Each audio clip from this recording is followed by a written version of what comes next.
vous dire, qui est vraiment important, c'est que si vous avez des gens qui sont sur l'extrait de thyroïde ERFA ou si c'est des gens qui sont, je sais pas moi, suivis par d'autres thérapeutes dans d'autres pays comme aux États-Unis, puis qui auraient le Armour, qui est de l'extrait de thyroïde, ces deux compagnies-là ont été achetées, ça fait environ 5 à 7 ans.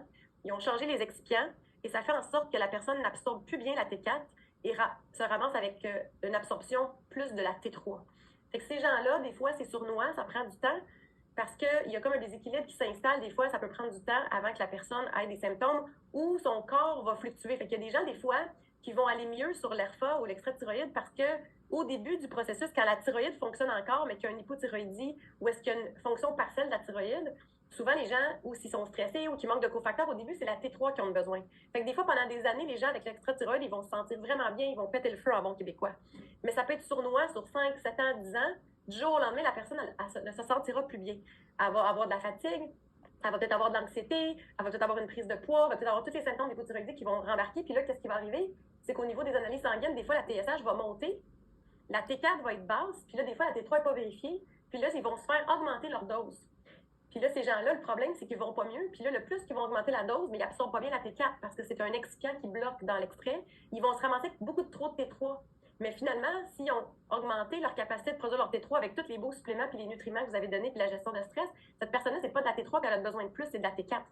Fait que ça se peut qu'au début, elle aille super bien, mais que finalement, avec le temps, elle fasse de l'anxiété avec l'extrait de thyroïde. Surtout si, là, personne ne comprend plus rien, que la TSH à monte, sont en train de se faire augmenter leur dose. C'est arrivé à moi, c'est arrivé à 3 de mes clients que je me rappelle que je voulais vous montrer les résultats que je vais vous montrer la prochaine fois. Ça fait en sorte que vous allez avoir des résultats avec une TSH soit normale ou haute, une T4 qui est basse en bas de 12, donc j'ai vu des T4 à 8, à 9, à 10. Moi personnellement, j'étais à 9, 10, je pense, mais j'avais vraiment des symptômes.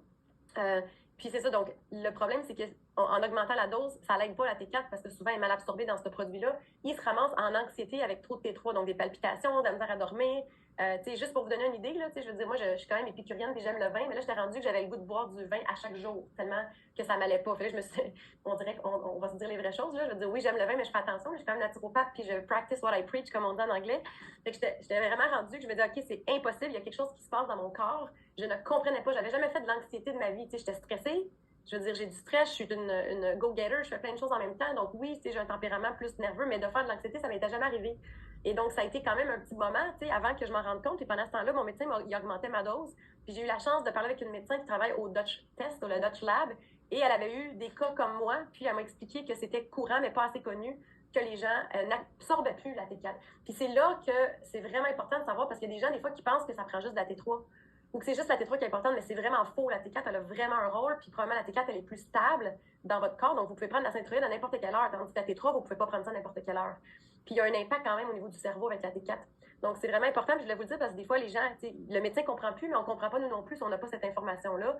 Ces gens-là se ramassent des fois en surmédicamation à cause de ce problème-là qui est méconnu, puis que les tests, des fois, sont pas nécessairement bien faits. Fait que pour les images qui vous met le mot, ça sera pour la prochaine fois.